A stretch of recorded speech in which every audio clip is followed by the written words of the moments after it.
zosakayikisa pamene chikuonekera monga mwa malamulo a Mulungu. Mpingo wa Mulungu umene Mulungu adawuyikiza kuti ukasunge malamulo ndi kusunga zipangano ndi kusunga chisomo cha Ambuye wathu Yesu Khristu, umene ndi umboni wake, ukuyenera kuti ukanazindikira kusamalitsa zimene ukuyenera kuchita. Pamene tikulengeza uthenga wa kumapeto wa nthawi ya pansi pano, chikuonekanso kuti ana a Mulungu ochuluka akutayika pa chisomo cha Mulungu, akutayika pa chifuniro chake cha Atate.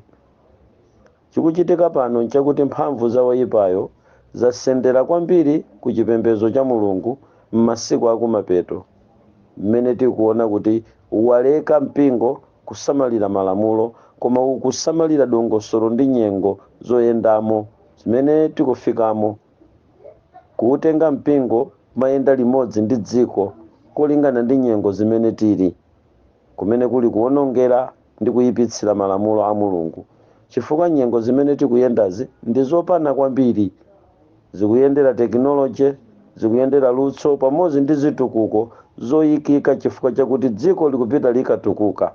Sikudafunika kuti mmene dziko likutukuka tapangenso malamulo adzitukuka.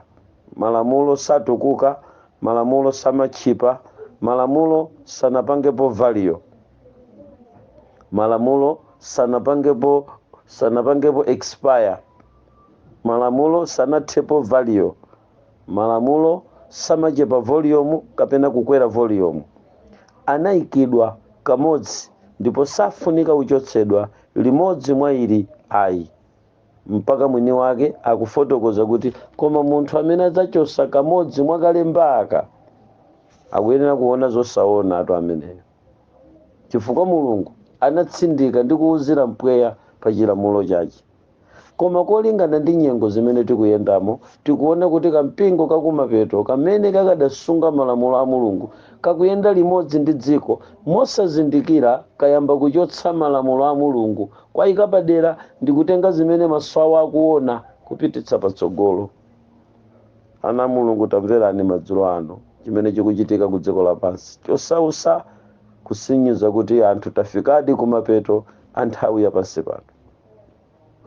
Chizindikiro chimodzi chimene Yesu adanena kuti chidzachitika ndizo nkhondo, kotero kuti chimene chikuoneka lero mu utumiki wa nzathu achipembedzo cha Satana ku website zija za LCD ndi kumene kukuonekera kuti chizindikiro chicha chayambano kufika pa chimake penipeni. Mikumano imene ikuchitika lero ndiyokhuzana zida za nkhondo ku dziko lapansi, pakuonekera mayiko amene asonkhana kumeneko. Chomvetsa chisoni kwambiri nchakuti mayiko ochuluka aku Africa akuoneka ali mbali ya dziko la Russia, amene akuonekera lero mu LCD akusainira zimadokumenti, akusainira kapasidwe ka zida za nkhondo, akusainira nani mayiko malights akuuluka mmwamba mulengalenga, ndi akusainira nanso kachitidwe ka zinthu pa umodzi kuti akagonjetsa America. Ndi zimene akukambirana lero mu LCD. Chinthu chimenechi chikuoneka kuti tsopano tasala pang'ono okondedwa kufika kopherezera ulosi umene Yesu akuulankhula m'buku la Mateyu, buku la Luka, komanso m'buku la Mariko, ambiri za nkhondo zimene zidzayamba kumveka uku ndi uku ku masiku akumapeto. Nawo mmene ndikuyang'ana anthu opembeza Satana mmene asonkhanira mu lumu imeneyi, makomanda ankhondo, makapteni ankhondo zapamadzi, mayiko otchuka amene asonkhana kumeneku, amene ena kumvera koma ena akutenga nawo ukazitape wazokambira nazi, chifukwa dziko la America umumu mulibe, mayiko ena ngati France mmene mulibe, tikuona kuti mayiko ena ngati Germany mmene mulibe. Russia waitana ti mayiko timene akuona kuti atha kutichita NATO, timene tavomereza mfundo za Russia, timene tavomereza zochitika za dziko la Russia, mmene ayendetsere ndondomeko za dziko lapansi. Komabe popatula zonsezo kwambiri chimene chikundichititsa chidwi ku LCD ya lero si Russia ndi ndani ayi, koma chinthu chimene ine ndikungoona ndi kugwedezeka kwa zofotokozera zimene baibulo lidanena kumapeto, zimene Yesu adanena za mbiri ya nkhondo. Chifukwa umu mukuchitidwa display zida zapamwamba kwambiri, zida zapamwamba kwambiri. Ngakhale chibana chimene ayika mmenemo chili ndi fumbi la moto losonyeza kuti paphulika nyuklia, paphulika mabomba amphamvu kwambiri.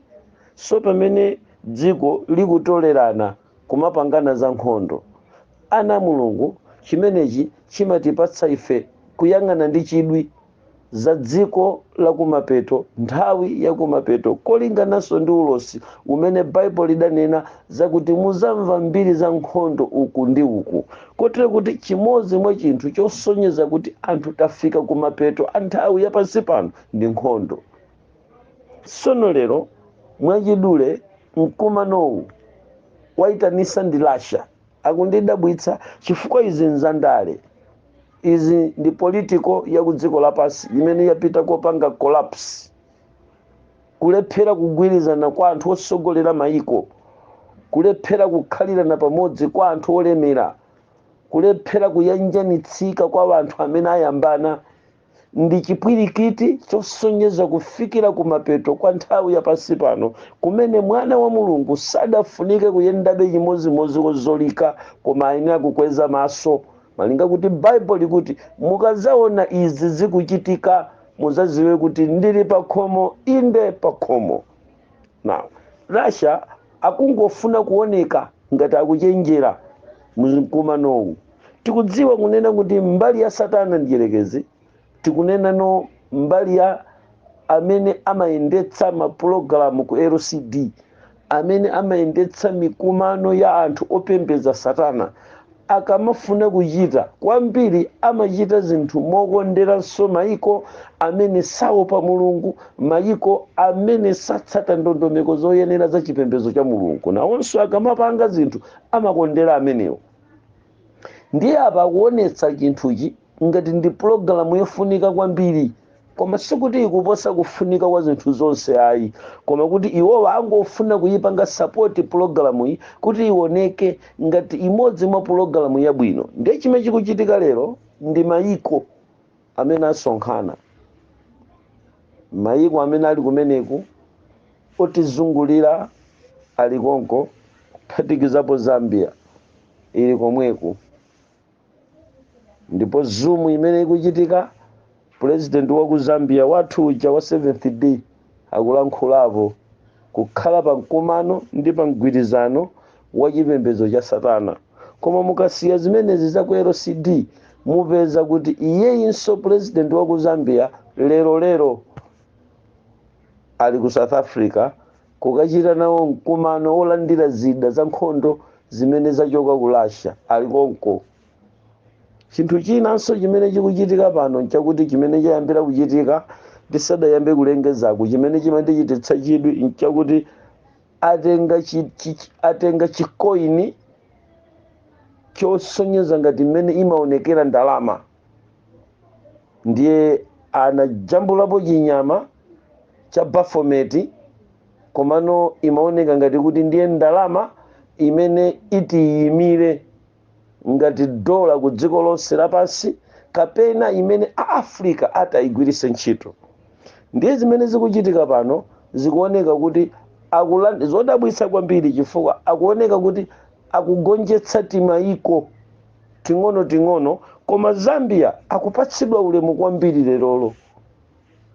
LCD ya lero Zambia akupatsidwa ulemu kwambiri, ngakhale pamene Rozina Kinka akulankhula lero akutchula kwambiri Zambia. Anayimirira Bernard Kennedy wayimikira kwambiri Zambia. Anayimiriranso Shinchongwa wayamikira kwambiri dziko la Zambia. So chikuoneka ngati kuti Zambia akumveka kanthu mwa njira imeneyi, ndiye kuti ngati Malawi sangakhale mbali ya Russia, ndiye kuti timenyedwa ni Zambia kapena titibulana ni Zambia. Ngati Malawi sangakhale mbali ya Russia, ndiye kuti South Africa atiphulisa tili pa mtetete. so nkhondo ichitika ku dziko lapansi chifukwa izi zimene akuchita lero pa LCD ndikuonetsera kutakataka kwa chipangizo chotchedwa nkhondo. Pulogalamu za nkhondo za dziko lapansi zikuchitidwa refresh kuti ziyambenso kupalasana posachedwa timva kukangana kwa mayiko. Chimene achita anthu amenewa ndi kuasala ena mwa mayiko kuti asakhale mbali ya Russia, kotero kuti Malawi itha kusalidwa osalowa nawo mbungweri kuti kumenyana kudzayende bwino. So ichi chichitike ku dziko lapansi kuti tidziwe kuti ndi mkumano uchitika lero Malawi ali pakati, sanafike poponda kukhala mbali ya Russia, adakali ku America, ndi ali pakati chifukwa tanzache tonse tikubwera ku LCD apa kudzalambira kumuweramira Russia. Koma chimene chichititsa chidwi kwambiri mu LCD imeneyi ndikuti akuitukula kwambiri ndalama ya Zambia, chifukwa koini Lozina King Kaponena amanena kuti ikuyimira mphamvu za ndalama, ndipo dziko limene ndalama yake ili mphamvuyo ndi limene liti litsogolere mgwirizano. Sono mphamvu zina zakachetechete zipita ku Zambia, chifukwa mukafufuzabe zimene tikuona panozi mupeza kuti ndizoona, chifukwa mu mbiri ya dziko lapansi ngati padali dziko ku East and Central Africa limene lidali ni ndalama yopanda mphamvu kwambiri linali Zambia. Koma ndalama ija yapita pamwamba lero, mwamva kunena kuti ndalama iyi yaposa dola kwacha ya Zambia, yaposa landi kwacha ya Zambia, ndekuti ikuthamangisana ndi paundi. So ndekuti ku Africa kuno mukayamba kupeza makarensi amene amaposa dziko la South Africa kapena karensi imene imaposa US dollar, mukapeza kuti Zambia ili pa nambala 2 ku Africa kuposa ndalama ya dola.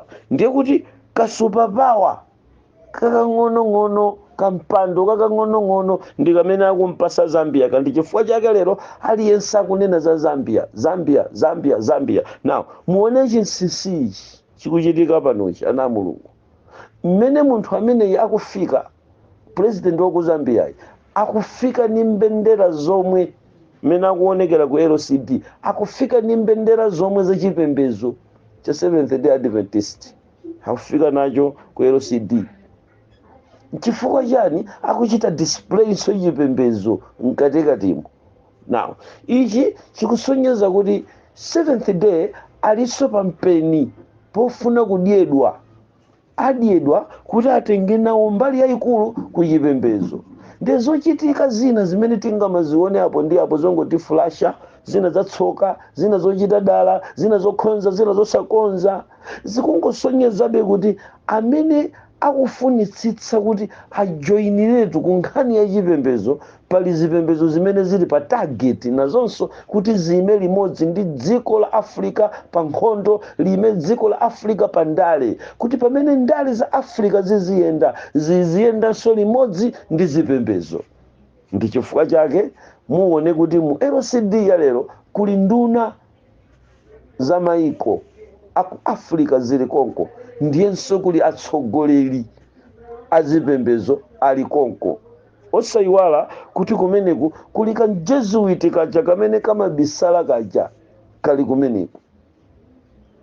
Now Jesuit uyu amayenda kumazungulira ku mayiko, ndiwo chenjera kwambiri chifukwa amapita kunyengerera mayiko ndi kumanyengereranso zipembezo zikulu.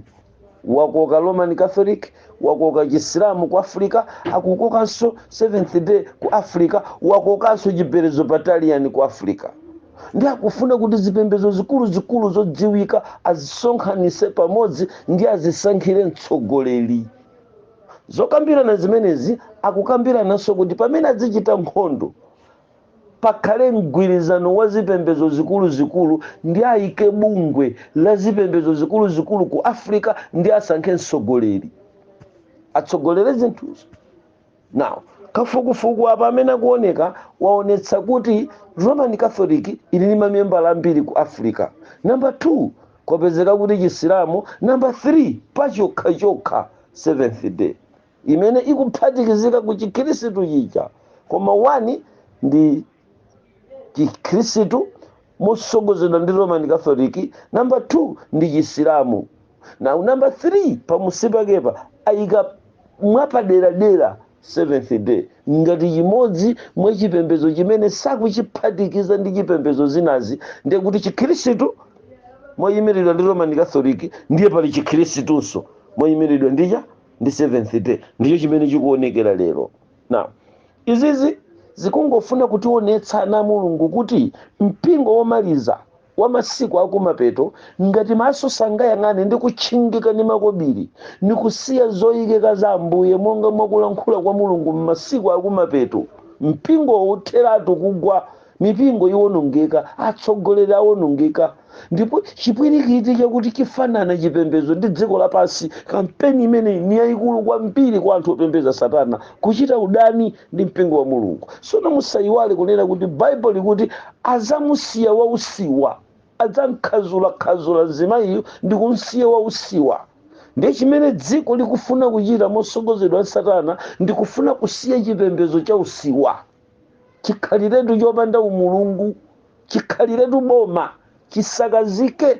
Ndi chifukwa chake mukaona kuti aboma amitundu ku dziko lapansi akuchita friendly ndi zipembedzo, in particular seventh day.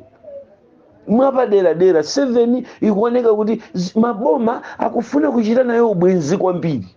Musayiwale kunena kuti buku la nyimbo ya Solomo amatifotokozera za namwali amene akuti maere ake amayima njoo ngati ana answala obadwa tsiku limodzi, ndipo mamunayo anyanyamphirira maberewo kuti akagwire, akufuna kukhuza nsonga ya bere. Chowawa ichi ana Mulungu.